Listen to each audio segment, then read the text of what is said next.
دیکھو نا، جب ہم قرآن کو پڑھنے اور سمجھنے نکلتے ہیں تو کہا جاتا ہے کہ قرآن پاک کو سمجھنے کے لیے تفسیر ہوتی ہے۔ تو ایک ہوتا ہے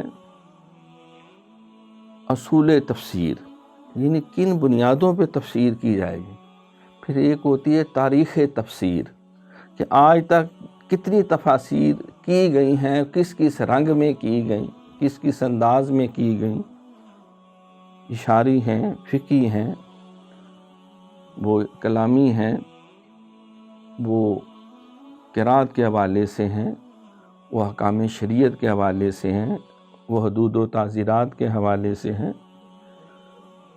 تو دوسرا ہوتا ہے تاریخ تفسیر۔ تیسرا ہوتا ہے پھر متن قرآن، یعنی متن قرآن کی تفسیر، جو آیات مبارکہ 6666 ہے، یہ ایک فن ہے۔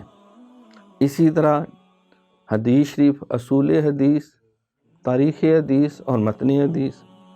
پھر اسی طرح فقہ ہے، فقہ جو ہے یہ بھی اس کے اصول فقہ، تاریخ فقہ اور متن فقہ۔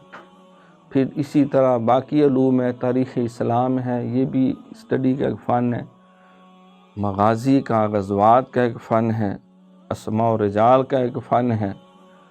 پھر صرف نحو، یہ فنون ہے، علم کلام ہے، علم منطق ہے، علم ریاضی ہے۔ اعلیٰ حاصل قیاس قرآن کو، حدیث کو سمجھنے کے لیے جتنے بھی علوم ممد اور معاون ثابت ہوتے ہیں، ان کو اہل جو